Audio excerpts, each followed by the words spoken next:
자, 오늘은 토양 살리기에 관해서 같이 고민해 보도록 하겠습니다. 토양을 저렴한 가격, 싸게, 그 다음에 우리가 어렵지 않고 쉽게 그리고 빠르고 신속하게 가장 효율적으로 땅을 살리는 기술에서 오늘 강의를 하겠습니다. 우리가 농사라는 것은 토양의 바탕을 두고 있기 때문에 땅이 살아야만이 그 바탕 위에 농사가 잘 됩니다. 여러분들이 농사가 안 되고 힘들 때는 땅에 문제가 있다는 것을 항상 생각을 하셔야 됩니다. 토양에 뭔가 문제가 있고 정말 살아있는 토양이 안 되었기 때문에 농사가 어려울 것입니다. 그러면 오늘 살아있는 토양을 신속하게, 또 저렴하게, 빠르게 이렇게 살리는 방법에 대해서 알아보도록 하겠습니다. 먼저 토양이 살아있다는 것은 심토층 있죠. 심토층, 표토층 밑에 심토층. 이 심토층에가 거의 뿌리들이 머물러 있는데, 그러면 이 심토층의 깊이를 좀 깊게 하고 다양한 양분과 수분이 머물 수 있는 그런 공간을 만들어 줘야만이 지속적으로 뿌리를 통해서 양수분을 흡수할 수가 있습니다. 그러면은 먼저 우리가 사회성 토양이나 하산토 또는 양토, 점질토 이렇게 크게 나눠보겠습니다. 그러면 우리가 아무래도 양토에서 농사가 잘 되겠죠.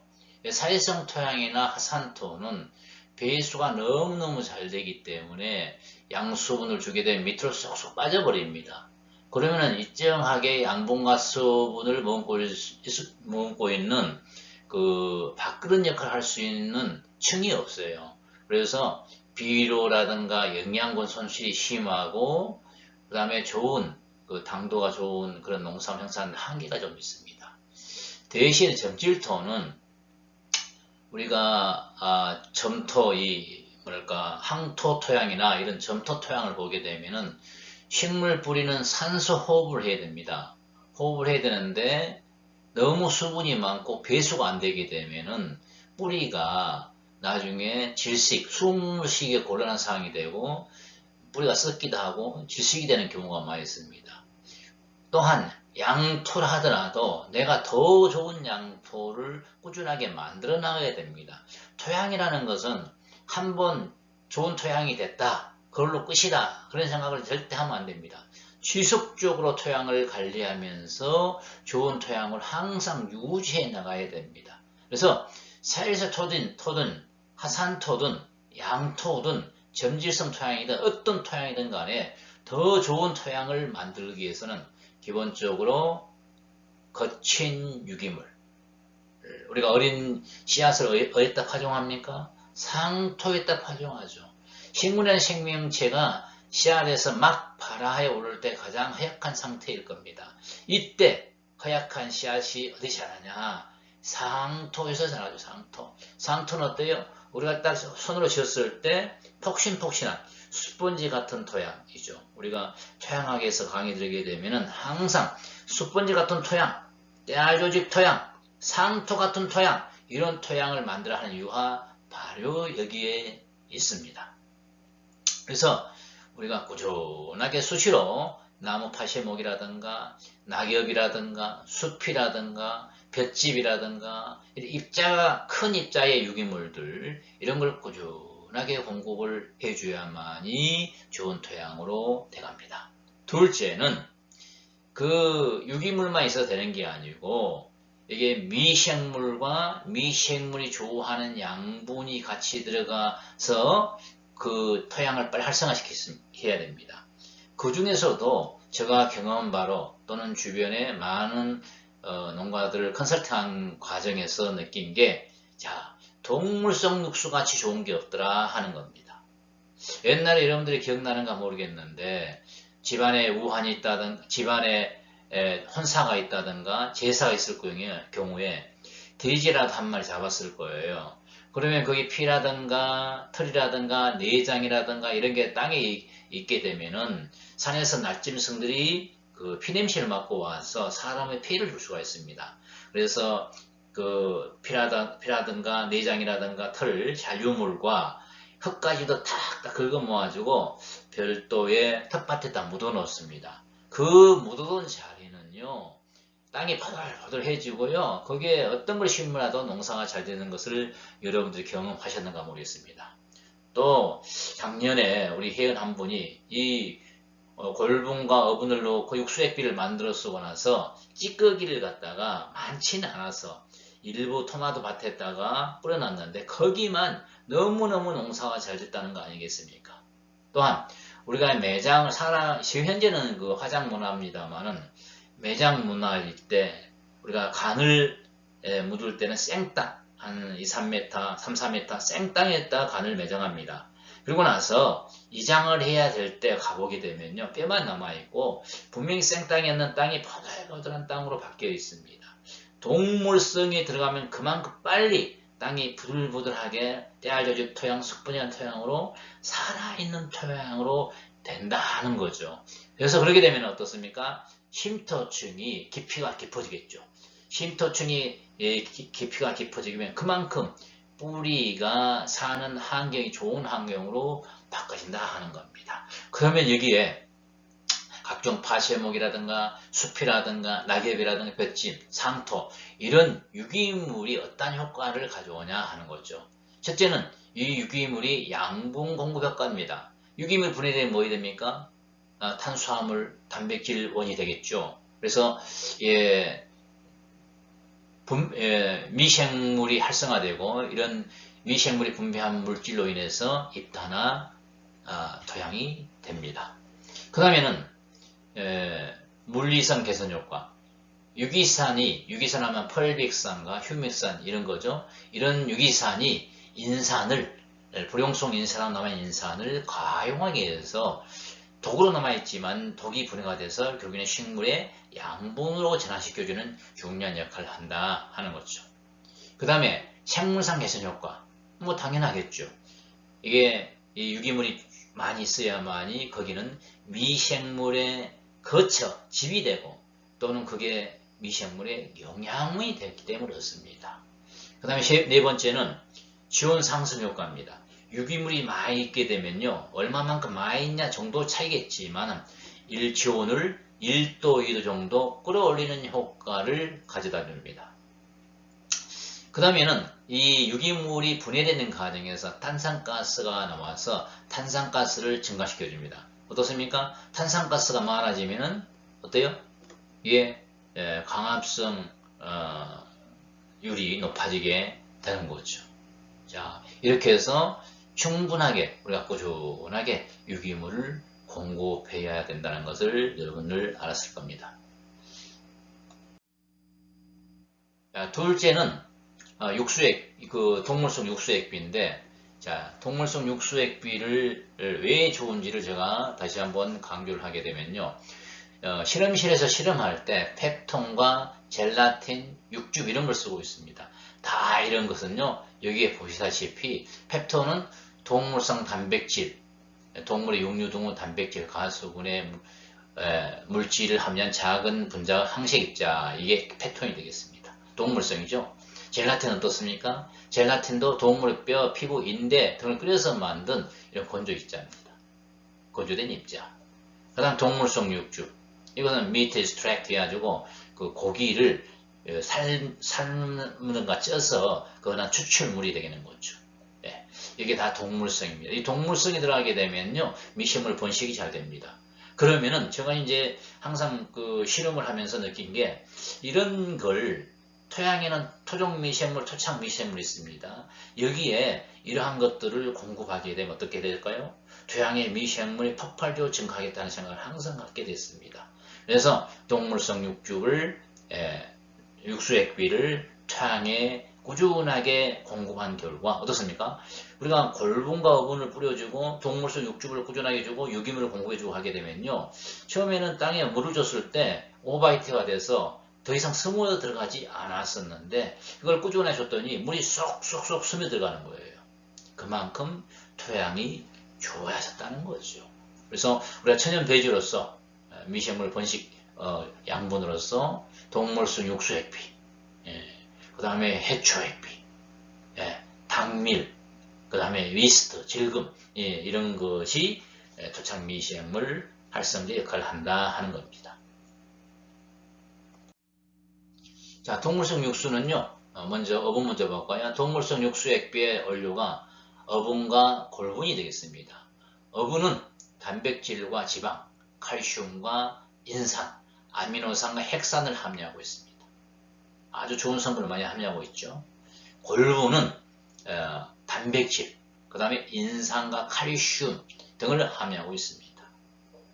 제가 이제 그 카페를 운영하고 있는데 그 카페에는 많은 자료들이 올라가 있습니다. 거기에는 골분의 성분 분석, 어분의 성분 분석까지도 다 올라가 있기 때문에 한국발효농협회 다음입니다. 다음 카페에 한국발효농협회를 치게 되면은 아주 좋은 정보들이 많이 있다는 것을 말씀드립니다. 자, 그 다음에 미생물 정식 영양제인 젤라틴을 함유하고 있어서 이게 토양 미생물상을 회복시켜주죠. 또 육수액비는 표토충과 심토충을 떼알조지고 토양을 만들어서 양분과 수분을 함유한 바꾸는 역할을 하게 해준다는 거죠. 여기에 들어있는 이런 단백질, 칼슘, 인산 등 다양한 양분은 품질과 수량 향상에 도움을 주고 이제 건강한 생육, 다수학을 유도하는 기초 작업을 하는 액비라 생각하시면 될 겁니다. 그 다음에 단백질과 칼슘, 인산이 함유되어 있어서 균형 성장에 도움이 많이 되겠죠. 물론 이제 이걸 생산해서 보게 되면요, 과일의 당도와 맛이 참 좋아집니다. 그 다음에 보통 이 토마토 같은 경우도 보게 되면 알이 꽉 차요. 무게가 많이 나갑니다. 그래서 다른 박스가 만약에 5kg 박스다 했을 경우에 가득 차지 않았는데도 헐렁헐렁 하는데도 불구하고 이게 무게가 많이 나가다 보니까 박스가 5kg 넘어가고 그래서 꽉 차지 않고 헐렁헐렁합니다. 왜? 무게가 많이 나가기 때문에. 그래서 여러 가지로 육수액비는 효과가 있다는 것을 말씀드립니다. 자, 그러면 육수액비를 만들려면 먼저 발효기가 있어야 되겠죠. 시중에 있는 발효기가 비싸다는 건 여러분 아실 겁니다. 그래서 몇백만 원치, 몇천만 원짜리 발효기기가 가지고는 우리가 농사 현장에서 적용하는 한계가 있습니다. 농업이 다 어렵지 않습니까? 그래서 기능은 똑같으면서도 가격 아주 저렴하게 20만 원 안 되게 싸게 실용 발효기를 만드는 방법을 개발해서 전국에 보급하고 있습니다. 어려운 농민들한테 힘이 되고자 이렇게 보급을 하고 있고요. 그 다음에 이제 미생물제라는 것은 말 그대로 미시한 생명체입니다. 이 생명체라는 것은요, 수시로 양분을 먹어야만이 생존을 해 나갑니다. 그런데 일정한 용기에 들어있는 미생물 제제나 미생물 액비는요, 이게 양분이 한정되어 있기 때문에 양분을 소비하게 되면 더 이상 이게 양분이 공급되지 않습니다. 그럼 어떻게 됐습니까? 이러면 생각해 보십시오. 상상을 해 보시라고요. 그 미생물이 살아 생존에 있을까요? 밀도수가, 미생물 수가 현격하게 줄어듭니다. 시간이 지나면 지날수록. 그리고 살아있는 생명체라는 건요, 환경이 중요합니다. 환경이. 근데 병 속에 들어있고 용기에 들어있는 환경이 과연 살아있는 생명체의 좋은 환경일까요? 여러분 상상을 해보십시오. 그래서 우리는 자기 각자 우리 농장에다가 간단하지 않습니까? 비만 안 맞게 이렇게 하나 설치하면 됩니다. 그래서 이런 발효기를 설치해서 내가 직접 발효시켜서 살아있는 생미생물과 그 다음에 신선한 액비를 공급을 해줘야 됩니다. 그래야만이 땅이 살고 정말 맛있는 농산물, 품질 좋은 농산물을 생산할 수가 있습니다. 그래서 저는 이 실용 발효기를 적극적으로 여러분들한테 권하고 있습니다. 가격도 얼마나 나옵니까? 여러분들이 직접 만들 수가 있게끔 다 기술을 공개해서 여러분들한테 제공하고 있습니다. 자, 이런 통을 하나 구하면 되겠죠. FRP 통입니다. 여러분들이 어렸을 때 기억이 있을 거예요. 단독주택 옥상에 보게 되면요, 물통이 있습니다. 물통. 그 물통 재질입니다. 물통 재질 FRP. 아주 견고하고요, 오래가고 가볍기도 하고 잘 깨지지도 않고 열에도 강하고 열에도 고무에 비하면 강하고 그렇습니다. 자, 그래서 여기 배출구 200리터 통을 하나 준비하시고요. 여기에 20mm 배출구를 이렇게 뚫습니다. 20mm. 그 다음에 이제 말통에다가 액을 따라야 되기 때문에 이 코크를 열어서 말통에다가 액을 따라야 됩니다. 그러면은 어떻습니까? 말통보다는 높아야 되겠죠. 다이가. 그래서 말통 높이 정도의 다이를 하나 만드시면 되겠습니다. 그 다음에 이제 중요한 게 히트기죠. 히트기 하우스덴관. 왜 히트기 하우스덴관이 있어야 되냐 하는 것은요, 여러분이 어렸을 때 기억나실 거예요. 가정집에서 막걸리를 만드는데 막걸리를 안목에 따뜻한데 딱 입을 덮어놓으면 발효가 잘 되는데 뭐 마루청이라든가 아니면은 마당이라든가 뭐 이런 데 놓게 되면요, 발효가 활성을 않습니다. 왜냐? 이게 온도가 중요하기 때문에 그렇습니다. 미생물이 번식하려면요, 미생물 체내에 생체 촉매제인 효소가 있습니다. 이 효소의 적정 활성 온도가 36.5도입니다. 그래서 보통 30도에서 35도 정도가 됐을 때 가장 미생물 번식이 잘 되는 온도입니다. 40도 이상 넘어가게 되면요, 미생물들이 많이 기능이 상실해 버립니다. 그래서 30도에서 35도 그렇게 유지하려면 히트기, 우리가 가정집에 보일러 생각합니다. 보일러. 여기는 엑셀 파이프고요. 여기에다 물을 가득 채워요. 가득 채우고 히터기를 작동시켜서 이 물을 50도 정도에 설정하게 되면 55도, 겨울에는 55도 설정하게 되면은 이 안에가 스덴관 안에 있는 물이 55도가 됩니다. 이 열이 전달돼서 전체 통 안에, 물론 이게 스덴관과 히터기가 통 중앙에 위치해 있습니다. 여기에서 열이 전달돼서 통 안에는 액비가 온도가 30도에서 35도가 유지되도록 할 수가 있습니다. 그 다음에 그래서 여기 보시게 되면은 이제 엔자임 액티비티 해야죠. 효소 활성도고요. 여기는 템퍼러처 온도입니다. 그래서 보통 여기 보시면은 보통 이제 35도 전후로 해서 제일 활성을 띱니다. 활동력이 강하다고 말입니다. 그 다음에 40도 이상 넘어가면 급속하게 이 활동력이 떨어진다는 걸 알 수 있죠. 그래서 보통 30도에서 35도 전후가 제일 좋습니다. 35도 전후가 물의 온도가 35도가 됐을 때가 좋다. 여러분 가슴을 느끼게 되면요, 만지면은 온도 있죠. 이게 36.5도입니다. 이게 가슴에 느끼는 온도. 이 온도에 항상 여러분들이 가슴을 한번 만져보고 통을 한번 만져보고 이렇게 해서 그 정도 온도가 되구나 하고서 우리가 촉각으로도 느낄 수가 있습니다. 그 정도 온도가 발효하기에 제일 좋은 온도다 생각하시면 되겠습니다. 그 다음 둘째는요, 산에서 흐르면 절대 썩지 않습니다. 쫄쫄쫄쫄쫄 이렇게 물이 내려오는데 물이 유동도 되고 산소도 들어가고 그래서 썩고 변질되질 않습니다. 그러나 우리는 웅덩이에 고여있는 물, 통에 한 여름철에 통에다가 넣어놓게 되면 받아놓게 되면요, 매들 안 가서 변질이 되는 걸 알 수 있습니다. 그래서 우리는 기포기가 하나 필요합니다.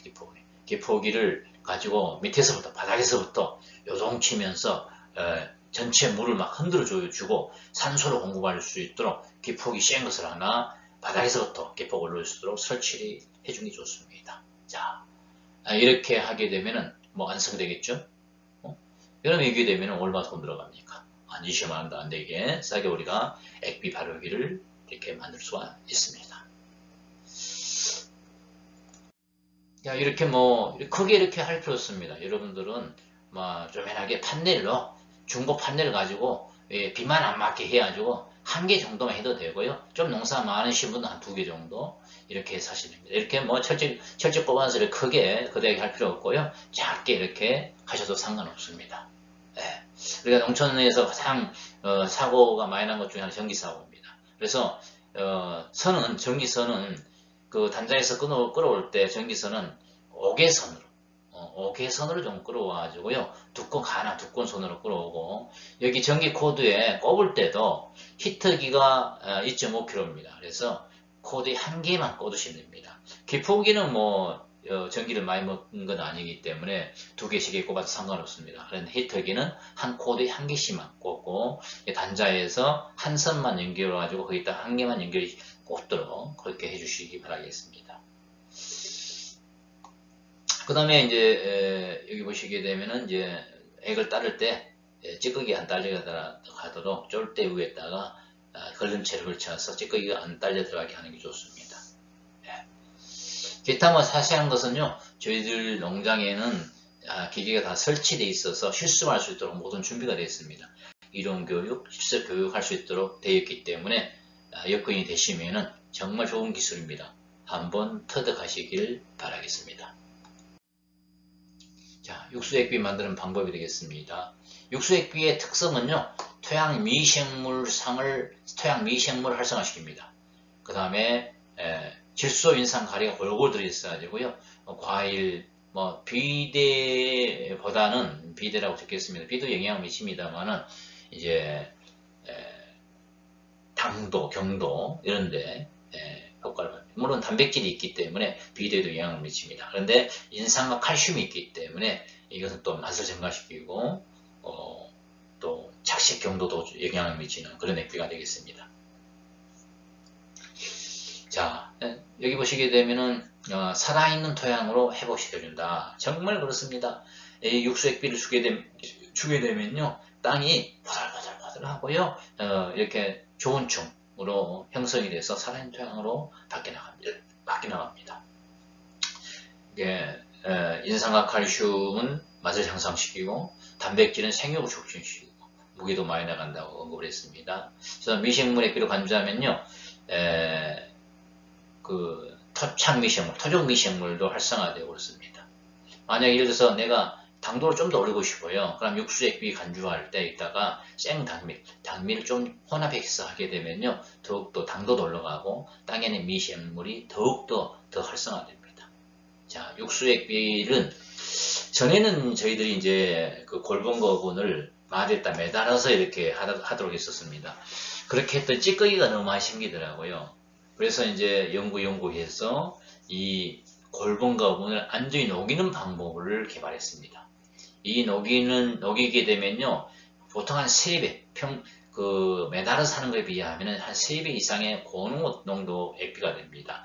그 다음에 골본과 어분 같은 게 다 녹아서 액상화되기 때문에 인산과 칼슘, 단백질이 많은 아주 고농도 액비가 됩니다. 그래서 골본도 녹이고 어분도 녹이고, 이것을 녹여서 미리 하루 전에 녹여놓은 게 좋습니다. 미리 하루 전에 녹여놨다가 녹인 것을 그 다음날 물통에 물 반 통 받은 상태에서 골본과 어분을 넣으시고요. 넣을 때 여러분들 찌꺼기가 좀 있습니다. 전혀 없는 건 아닙니다. 그래서 뭐 물을 부어서 좀 농도를 연하게 하고 걸름체로 찌꺼기는 걸러버리고 액만 넣어도 좋은 방법이 되겠죠. 자, 이렇게 올려놓으시고, 그 다음에 당밀은 기본입니다. 당밀을 15L 넣습니다. 그렇게 해서 물을 가득 채우고요.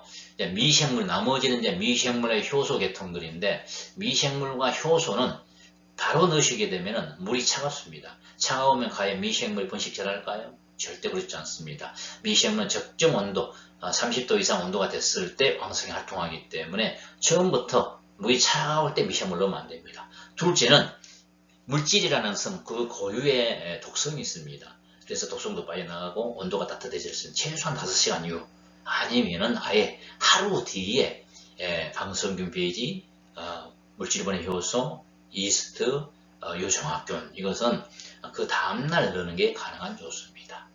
그렇게 하시길 바랍니다. 자, 하라는 방법입니다. 미리 하루 전에 골본과 어분을 7.5kg씩 10말 발효시킵니다. 10말 발효시키는데 골본과 어분 각각 7.5kg가 필요합니다. 이것을 뜨거운 물에다가 저어서 뜨거운 물 한 말 정도에다가 넣고 저었습니다. 자, 저었고요.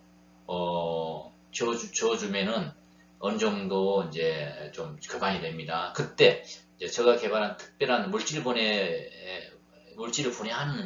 분해하는 것을 좀 넣어야 됩니다. 분해 물질을 넣어야 됩니다. 넣고 이제 저어주게 되면은 반응을 하면서 녹아 들어갑니다. 자, 이렇게 미리 하루 전에 녹여 놓습니다. 이 녹인 것을 이제 통에다 넣어야 되겠는데, 물을 먼저 200L짜리 열말통에 물을 먼저 채우고 반 통 정도 채우고, 여기가 골분과 어분 엑기스를 넣고요. 그 다음에 당미를 넣고, 그 다음에 다시 물을 한 70% 채웁니다. 그리고 나서 온도는 약 겨울철은 55도 설정하셔야 됩니다. 그래야 35도 정도가 됩니다. 30도에 35도. 기포기는 계속 작동을 시켜줘야 됩니다. 그 다음에 5시간 이후, 아니면 하루 좀, 이게 하고 나서, 기포기까지 작동하고 나서, 미생물은 5시간 이후에 넣으십시오. 5시간 이후에 미생물을 넣고, 3일간 더 바로 하면 되겠습니다. 발효 기간은 약 3일에서 5일 정도 걸리고요. 이 바닥에 찌끄게 좀 깔아놓는 성질이 있기 때문에, 바닥을 납작한 갱으로 있죠. 오전에 한 번, 오후에 한 번, 이렇게 저어주면서 바르시는 게 좋습니다. 건갈색을 띠고요. 구리한 향이 냄새가 납니다. 구리한 향의 냄새가 납니다. 이렇게 이제 사용하실 때는 혹시나 찌꺼기가 있다면 찌꺼기는 TV 같은 데 섞어버리면 되겠죠. 그리고 액비는 서늘한 곳에 보관해 놓고 사용하시면 되겠습니다.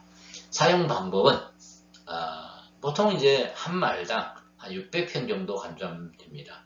이 발효산물은요, 발효 액비는 농도 좀 진하게 주더라도 화학비료나 화학물질 같이 어젠간 장애가 잘 없습니다. 그래서 농도 좀 진하게 주더라도 큰 문제가 되지 않아요.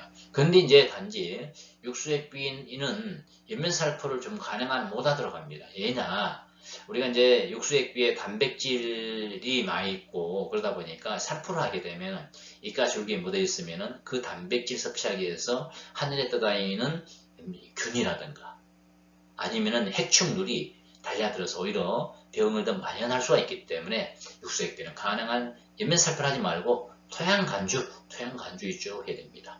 뿌리를 통해서 식물이 거의 95% 정도 양수분을 흡수합니다.